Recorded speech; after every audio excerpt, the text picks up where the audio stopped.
Hello students, welcome back to the channel. आज हम बात कर रहे हैं when does the condition of exact demand emerge. मतलब ये कि डिमांड कब बढ़ जाती है, डिमांड कब बढ़ जाती है, डिमांड कब उत्पन्न हो जाती है, डिमांड का बढ़ना, उसका मतलब होता है एग्जैक्ट डिमांड। अब मैंने क्या लिखा वो समझ लेते हैं। व्हेन डिमांड इज मोर, जब डिमांड बढ़ जाती है सप्लाई के कंपैरिजन में, जब मार्केट के अंदर डिमांड बढ़ जाती है सप्लाई के कंपैरिजन में, तब जाके एक्सेस डिमांड इमर्ज होती है। सर आपका कहने का मतलब, मेरे कहने का मतलब ये सीधा यही है कि जब रेट प्राइस कम हो जाते हैं तो डिमांड बढ़ जाएगी। अगर किसी प्रोडक्ट के रेट कम हो जाते हैं तो अपन ज्यादा से ज्यादा डिमांड करेंगे, उसको एक्सेस डिमांड कहते हैं, तभी डिमांड इमर्ज होती है। तो मतलब डिमांड ज्यादा है, सप्लाई कम है, ठीक है, तो उसको बोलेंगे एक्सेस डिमांड इमर्ज। अब बात करते हैं when does the condition of excess supply emerge.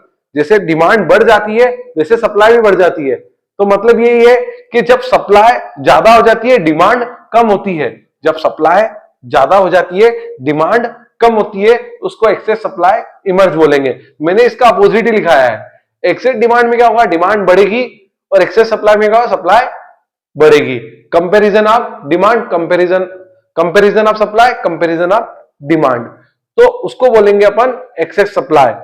तो सर एक्सेस सप्लाई हो जाएगी तो इसका मतलब हो जाएगा कि सप्लाई के रेट कम होंगे कि ज्यादा होंगे। देखो, डिमांड अगर सप्लाई ज्यादा है डिमांड कम है तो रेट क्या हो जाएंगे, कम हो जाएंगे, तभी तो लोग खरीद पाएंगे चीजें। अगर महंगी होगी, सप्लाई ज्यादा है, सप्लाई मार्केट के अंदर ज्यादा है और रेट भी ज्यादा है, तो कौन खरीदेगा। तो सप्लाई ज्यादा हो रही है और डिमांड कम हो रही है, इसका मतलब ये कहीं ना कहीं रेट कम करने पड़ेंगे। रेट कम हो जाएंगे तो डिमांड धीरे धीरे बढ़ने लग जाएगी, ठीक है। तो मैंने ये लिखा है, मींस सप्लाई ज्यादा है, क्वांटिटी डिमांडेड कम है।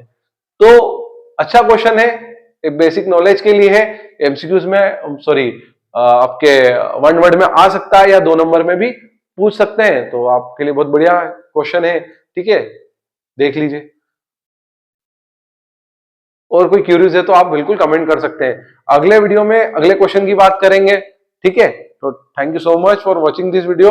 सब्सक्राइब करते रहिए, आपके दोस्तों को भी शेयर करें। नहीं समझ में आया तो मुझसे पूछ सकते हैं। 12 नंबर का ये चैप्टर है, मैं बार बार बोलता हूँ, ये 12 मार्क्स का चैप्टर है, determination of income and employment. Board exam में इसमें से ज्यादा पूछा जाता है।